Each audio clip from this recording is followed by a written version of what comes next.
ส่งสารซิดพีเคกับทิดาลาวดึกดื่น10 โมง11 โมงกะยังพากันปั่นวิวพากันไปขอพรจากเจ้าแม่ตะเคียนอยู่หลังนอนนาคาเฟ่เพราะว่ายอดวิวมันบ่ยอมขึ้นสบายดี FC แฟนคลับทุกทานมาพบมาพ่อกันเศร้ามื้อนี้ยังจะพาทุกคนไปติดตามเนาะเรื่องราวการปล่อยเพลงใหม่ของตัวชูวงยังน้องธิดาลาวศรีวิไลลูกสาวของพ่อผู้แม่เพิ่งนั่นเองเนาะ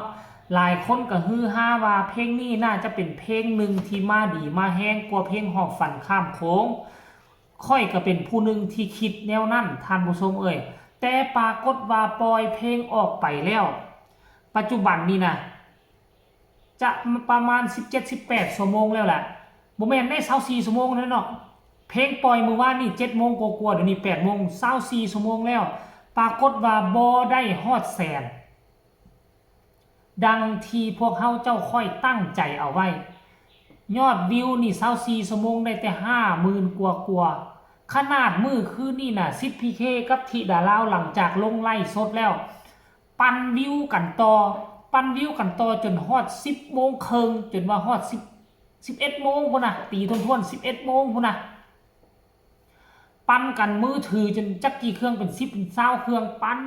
ช่วยกันปั่นวิวกับบ่ยอมขึ้นจนเฮ็ดให้น้องธิดาลาวก็คิดท้อคิดถอย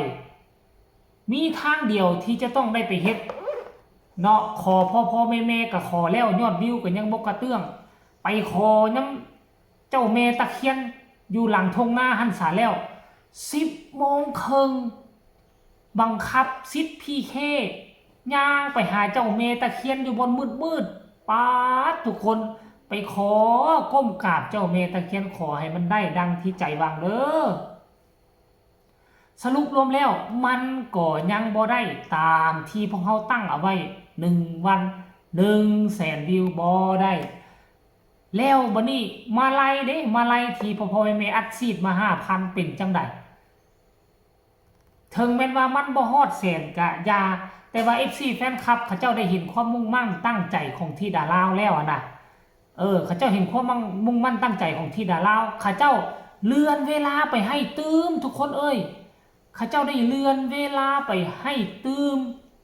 นั่นหมายความว่าจังใดนั่นหมายความว่าถึงแม้ว่าบ่ฮอด100,000 วิว24 ชั่วโมงเนาะแต่ธิดาลาวก็ยังจะได้เงินคือเก่าแต่ว่าเขาเจ้าเลื่อนเวลาไปเป็นจักวันนั่นเดี๋ยวจะให้ทุกคนไปฟังจากปากธิดาลาวสากล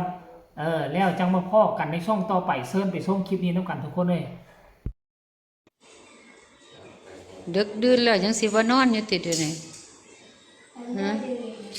โอ้ยพี่น้องเอ้ยเบิ่งเอาเด้อเด็กปันนี้ยังบ่หลับบ่นอนอยู่ปันวิวเสยคุ้มซิดพีต่างหากซิดพีก็เลยพ่อยอึดหลับอึดนอนไปน้ำกัน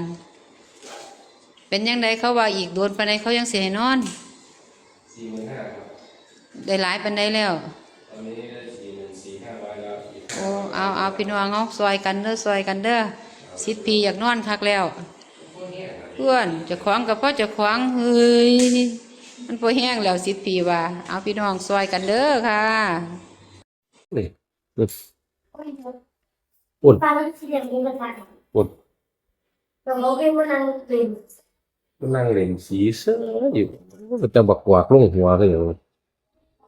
บ่ไปโรงเรียนคือได้บ่มื้ออื่นนี่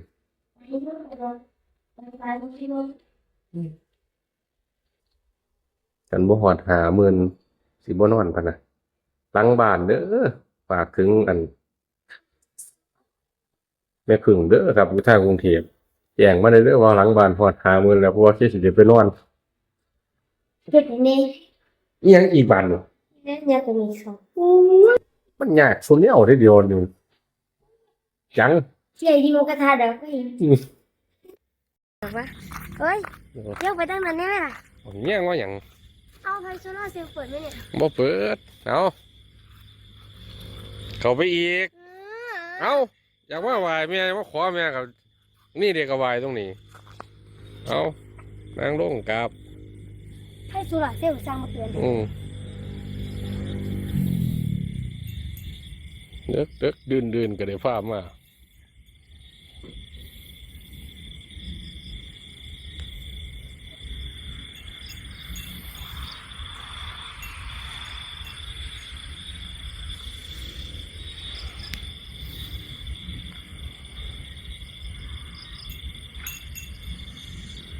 เจียวล้านหนึ่งหรือว่าเดือนหนึ่ง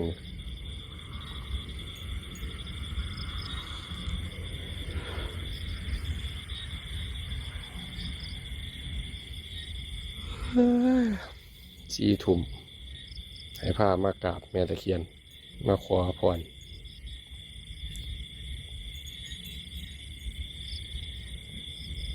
ในที่สุดคอยก็ได้นอนพี่น้อง45,500แล้วโอ้เจอกันมื้ออื่นมื้อนี้คอยรอดแล้วตกลงกันไว้ว่า45,000สิได้นอนแล้วฝันดีเด้อครับพี่น้องตื่นขึ้นมามื้ออื่นก็อย่าลืมเข้าไปปั่นคำสอนของพ่อช่วยกัน พ่อแม่คะเหลือเวลาอีก1 วันนะคะ แล้วก็ฝากพ่อแม่เข้าไปปั่นช่วยกันนะคะให้ไปเป็นกำลังใจให้น้องธิดาเล่าในด้วยค่ะแล้วได้รับความเมตตาจากคุณลุงสมุทรปราการอีก1 วันนะคะ